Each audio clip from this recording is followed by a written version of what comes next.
Alors c'est sûr, c'est bien beau d'avoir un site e-commerce qui est optimisé, mais s'il n'y a pas de trafic, ça va être compliqué pour vous de faire des ventes forcément. Et donc quand on se lance en e-commerce, c'est jamais évident de savoir quelle est la meilleure plateforme la plus adaptée pour avoir du trafic, pour générer du trafic sur notre site. Et donc c'est pour ça que j'ai décidé de vous faire une tier list, donc un classement par rapport aux différentes plateformes publicitaires. Encore une fois, ce sera une mise à jour par rapport à mon expérience, c'est-à-dire qu'évidemment pour moi, à partir du moment où tu fais les choses correctement, où tu aimes bien la plateforme sur laquelle tu vas te lancer, si tu es bon, tu fais les choses correctement, tu feras de l'argent. Là, je vais juste vous donner mon expérience par rapport aux différentes plateformes et je vais vous dire ce que j'en pense. Mais avant de vous donner mon avis par rapport à ces plateformes publicitaires, je tiens à vous dire que j'organise un concours dans lequel je fais gagner 1 heure de coaching pour faire le point sur vos objectifs et vous donner un plan d'action pour les réaliser. Donc pour participer, il suffit de liker la vidéo, de la commenter et de vous abonner. On commence ce classement directement avec la plateforme Snapchat. Alors pour moi, je vais directement la mettre en très moyen parce qu'en termes de e-commerce, alors encore une fois, c'est par rapport à mon expérience, mais ça fait 6 ans que je vis de ça. Et en termes d'e-commerce, la plateforme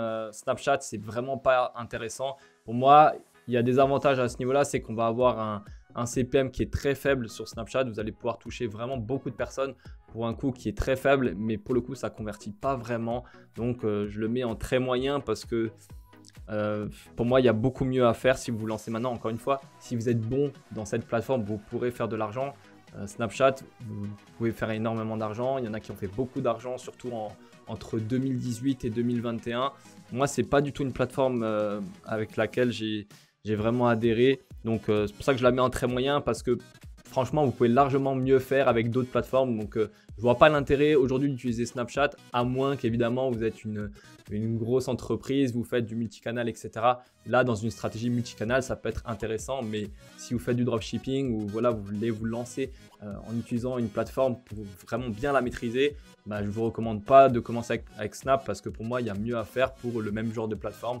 Si on prend exemple avec TikTok, dont on va parler juste après, pour moi, il y a beaucoup mieux à faire. Donc, c'est pour ça que je le mets en très moyen. Mais en soi, si vous êtes bon, alors peu importe la plateforme sur laquelle vous allez vous lancer, si vous êtes bon, si vous faites les choses correctement, vous allez pouvoir faire de l'argent, d'accord? Donc là, c'est juste par rapport à mon expérience que je vous fais ce classement et je pense que c'est quand même quelque chose d'intéressant à suivre parce que si on regarde Snap, c'est un trafic qui est très faible, qui présente des CPM très faibles, mais pour le coup, en termes de coût par acquisition, on va être sur des prix qui vont être super chers. Ça va être très compliqué d'être rentable dessus.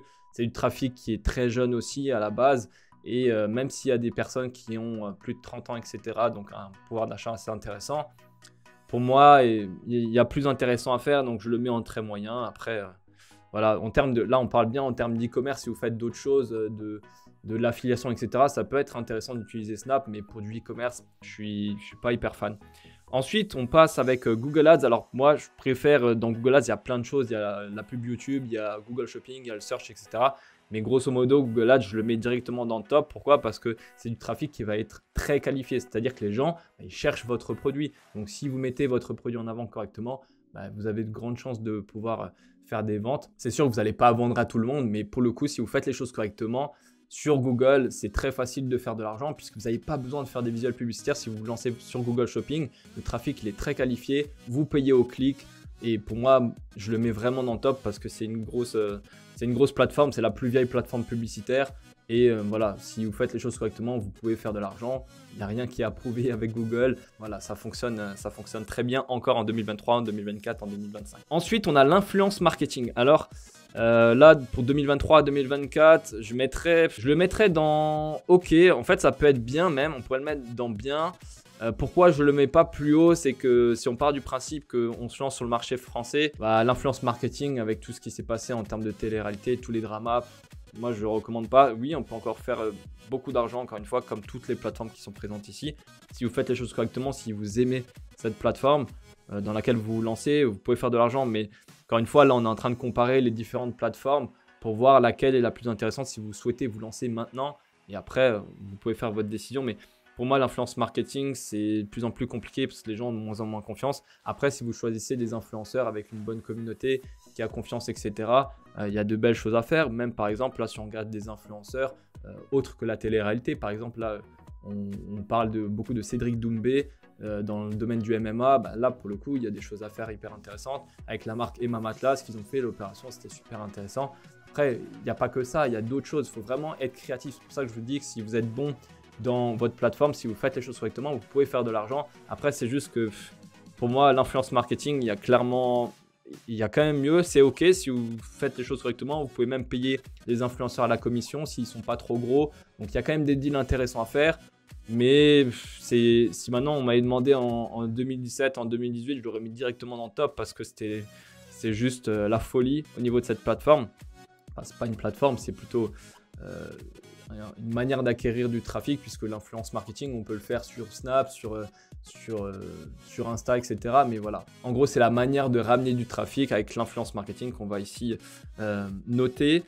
Donc c'est pas mal, mais pour moi, encore une fois, ce qui est intéressant, ça reste de tout ce qui est dans le top ou tout ce qui est dans bien. Là, je le mets dans OK parce que si vous voulez vous lancer là-dedans, vous faites les choses correctement, vous avez un bon produit et tout, ça peut bien se faire, ça peut générer pas mal d'argent. Donc là, on va passer à Facebook, donc Meta Ads. Donc j'englobe, j'ai mis Facebook parce qu'à l'époque, on disait Facebook Ads, mais c'est Meta Ads avec Instagram Ads. Donc je le mets dans bien. Pas dans le top parce qu'il y a trop de blocages, c'est un enfer. Enfin, moi, je me suis lancé en 2017 avec la publicité sur Facebook, je pense comme beaucoup de personnes, et c'était bien, j'ai fait pas mal d'argent avec ça, mais il y a eu énormément de blocages, donc ça m'a fatigué. C'est pour ça que maintenant je suis sur Google Shopping, parce que je préfère, il y a moins de blocages, c'est beaucoup plus fluide, le trafic il est plus qualifié. Sur Facebook, on doit faire des vidéos, on doit donner envie aux personnes d'acheter le produit, puisque les personnes finalement ils vont sur Facebook pour se divertir et pas pour acheter un produit. Donc il faut donner envie d'acheter le produit, il faut faire des vidéos. Et c'est surtout finalement les blocages qui sont très contraignants. On peut encore faire beaucoup d'argent avec Facebook, mais il faut vraiment être bon pour pouvoir débloquer les comptes ou trouver des comptes d'agence, etc. Ça demande un certain investissement et voilà. Moi, ça m'a fatigué. C'est toujours possible, encore une fois, de faire de l'argent dessus, mais moi, ça m'a fatigué de gérer les blocages. En fait, finalement, aujourd'hui, la publicité Facebook, c'est pas ton talent en termes de marketing qui va faire la différence, c'est surtout ton talent en termes de gestion des blocages. Donc c'est pour ça que je le mets en bien, parce que tu peux encore faire des gros chiffres avec, mais il y a pas mal de galères dessus, donc je vais pas le mettre en top. Ensuite, on a Pinterest Ads. Alors ça, c'est plutôt une belle surprise. Je vais le mettre dans le top parce que pour moi, c'est quelque chose qui est assez sous-coté. Il y a des CPC qui sont très faibles et peu de gens sont dessus. Il y a beaucoup de potentiel à ce niveau-là. Il y a des produits high ticket. On peut aussi faire du high ticket. Je ne l'ai pas dit avec Google Ads, mais effectivement, avec Google Ads, on peut vendre des produits qui sont très chers. Le high ticket, c'est des produits, grosso modo, on peut dire qui sont à plus que 70, 100 euros. Bon, après, le high ticket, il n'y a pas non plus de valeur précise pour le déterminer. Mais disons que à partir du moment où ça sort de l'achat compulsif, on peut dire que ça commence à être un petit peu de l'high ticket. Donc des produits à plus que 100 euros, ça passe très bien sur Pinterest et évidemment sur Google aussi, puisque les gens cherchent le produit. Sur des plateformes comme Facebook, c'est plus compliqué parce que Facebook, c'est de l'achat compulsif, c'est pas des gens qui réfléchissent, etc. Puisque dites-vous bien que les gens, ils doivent être sur leur flux d'actualité, ils doivent regarder machin, scroller, après ils voient une vidéo et si le produit leur plaît, ils vont acheter. Mais si c'est pas un produit dont ils ont besoin, qui coûte super cher, etc., ils vont pas acheter dès le premier instant. Et nous, forcément, en dropshipping, c'est ce qu'on cherche. On cherche à essayer de déclencher l'achat assez rapidement parce que forcément, c'est beaucoup plus simple à ce niveau-là de faire de la vente. Donc, on va maintenant passer à TikTok Ads. Alors, TikTok Ads, ouais, je vais le mettre aussi dans bien. Je pourrais peut-être le mettre en top, mais c'est un peu le même principe. Il y a aussi pas mal de blocages qui commencent à venir en ce moment sur TikTok. On peut faire beaucoup d'argent. Par contre, le problème avec TikTok, c'est qu'on doit refresh les créatives. C'est-à-dire qu'on doit faire plusieurs visuels publicitaires. L'audience s'épuise beaucoup plus vite. C'est-à-dire que, en gros, si vous mettez une seule vidéo, elle ne va pas tourner des mois en faisant beaucoup d'argent. C'est-à-dire qu'il va falloir refaire des vidéos, être de plus en plus créatif, etc. Donc, je le mets dans bien quand même parce que c'est une bonne plateforme. C'est une plateforme qui est de plus en plus en vogue en ce moment. Et donc, c'est pas mal. Il y a du trafic qualifié. Même si on a l'impression que c'est du trafic qui est très jeune, il y a quand même une audience qui est un petit peu plus âgée, qui a du pouvoir d'achat et qui achète assez facilement dessus. On va avoir des CPM qui sont très faibles dessus. C'est-à-dire qu'on va payer la pub pas très cher. Mais par contre, le trafic, il sera un petit peu moins qualifié quand même que Facebook. Et évidemment que Google et Pinterest. Donc on aura beaucoup de trafic sur le site, c'est très rare d'avoir un bon taux de conversion sur TikTok. On aura beaucoup de visites sur le site, un taux d'ajout au panier qui sera relativement faible. Et donc ce qui fait que ici on va quand même le mettre en bien parce que ça permet d'avoir du trafic assez peu cher et d'avoir quand même des bonnes ventes là-dessus, de faire du bon chiffre. Et maintenant, on va passer au SEO. Alors, le SEO, je sais que c'est assez controversé. Il y en a qui sont très fans de ça. Moi, je vais le mettre en bof. Je ne vais pas le mettre plus haut. Pourquoi je le mets en bof? Tout simplement, c'est que pour moi, c'est une plateforme qui déjà, si tu veux, si tu es bon dedans, oui, tu pourras faire beaucoup d'argent. Mais par contre, il faut être extrêmement bon. J'ai toujours dit que les personnes qui font beaucoup d'argent en SEO, c'est des cracks. Mais pour le coup, maintenant, là, on ne parle pas non plus, on parle à des gens qui essayent de se lancer en dropshipping en général. Donc, l'objectif, c'est pas de montrer des choses qui sont, on va dire, là, le SEO, on parle toujours du trafic gratuit, etc. Sauf que c'est loin d'être gratuit. Il faut investir de l'argent dans des trafics, dans des articles de blog, pour avoir des backlinks, etc. Enfin bref, il y a beaucoup de choses dans lesquelles vous devez investir pour ranker. En fait, le SEO, c'est finalement le trafic gratuit sur Google pour ranker, pour se positionner dans la première page sur Google. Si vous n'êtes pas dans les premiers résultats, vous n'allez pas faire de l'argent. Donc, c'est quand même difficile d'être bon en SEO. Donc, je le mets dans bof. Je le mets pas dans très moyen parce qu'il y a toujours possibilité de faire pas mal d'argent dessus. C'est du trafic qui est presque gratuit. Si vous faites les choses correctement, il y a quand même moyen de faire quelque chose là-dessus. Mais c'est délicat en fait. Je le mets surtout je le mets pas au-dessus parce que c'est franchement dur de se positionner sur des niches et de faire pas mal d'argent avec le SEO. Donc je vais pas le mettre plus haut, mais je le mets pas en très moyen parce que je vois quand même pas mal d'argent qui transite au niveau du SEO. C'est-à-dire que tu peux faire de l'argent, mais encore une fois, tous les gens que je connais qui chiffrent en SEO, c'est des gens qui sont bons, qui ne sont pas débutants. Il n'y a pas de débutants que je connais qui chiffrent en SEO. Donc, c'est pour ça que l'objectif, c'est pas de vous montrer des plateformes où vous pouvez faire de l'argent et que finalement, sont hyper dures. Moi, là, je vous présente surtout les plateformes qui sont facilement accessibles et pas des choses... le SEO, pour moi, franchement, je vous dis, j'ai rarement vu des débutants même faire quelques centaines d'euros par mois avec le SEO. Et en soi, quelques centaines d'euros par mois, c'est très faible. Hein. On ne vit pas avec quelques centaines d'euros par mois. Donc voilà, c'est pour ça que je l'ai mis en bof. Ensuite, on a Bing. Alors Bing, en soi, c'est bon, c'est comme Google Ads, c'est le même principe, sauf avec beaucoup moins de trafic. C'est une plateforme qui est très sous-cotée selon moi. C'est-à-dire que Bing, c'est le même principe que Google, sauf que simplement, ce qu'il faut savoir, c'est que Bing, c'est le moteur de recherche par défaut si vous avez un PC Windows, donc avec le navigateur Microsoft Edge ou Internet Explorer à l'époque.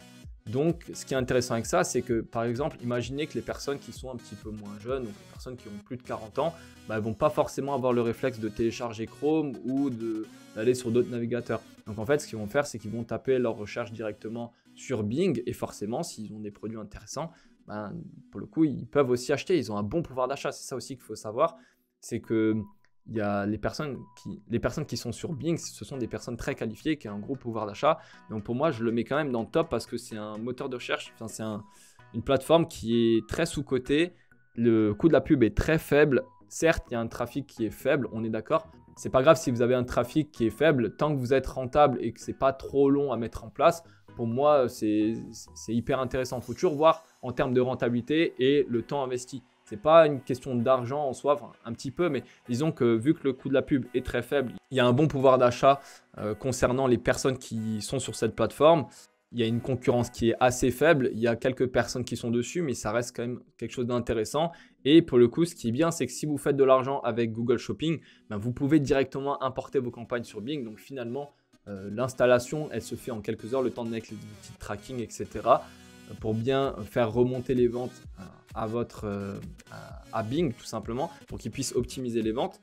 On a une plateforme publicitaire qui est très intéressante puisqu'on peut importer directement la publicité qu'on a sur Google Ads vers Bing. Donc en soi, à lancer tout seul, Bing, je ne suis pas hyper fan, mais disons que si vous avez des publicités qui tournent avec Google Ads, importez directement votre pub vers Bing. Je vous le dis, faites-le parce que grosso modo, moi ça me rapporte 15% de mon bénéfice. Donc finalement, alors 15% de mon bénéfice, vous allez dire c'est pas énorme, certes, mais finalement, si on regarde, c'est un chiffre d'affaires qui est faible, mais en termes du bénéfice, ça reste toujours intéressant. 15% qui est quasiment automatique, pour moi, je prends. Et en dernier, on a la plateforme, alors anciennement Twitter, donc X.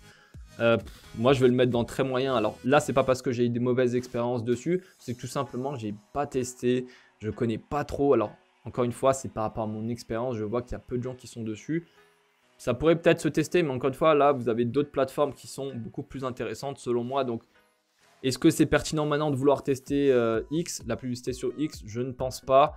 Si vous faites déjà beaucoup d'argent sur les autres plateformes, à la rigueur, pourquoi pas. Mais moi, je pars toujours du principe que quand vous avez une méthode, le mieux, si vous voulez vraiment faire beaucoup d'argent, c'est de la dupliquer. C'est-à-dire que vous allez dupliquer, par exemple, vous faites de la publicité sur Google, sur Bing, vous dupliquez en même temps. Et vous allez cibler donc, le marché français, ensuite le marché allemand, le marché néerlandais, le marché anglophone, etc. Enfin bref, il y a d'autres marchés à cibler. Et en fait, finalement, c'est du copier-coller, sauf que vous allez rester sur la même plateforme. Là, si vous devez vous lancer encore sur X, etc., vous allez avoir d'autres méthodes à apprendre, comprendre comment l'algorithme fonctionne. C'est beaucoup plus simple de dupliquer un site dans une autre langue que de vouloir apprendre une nouvelle plateforme publicitaire.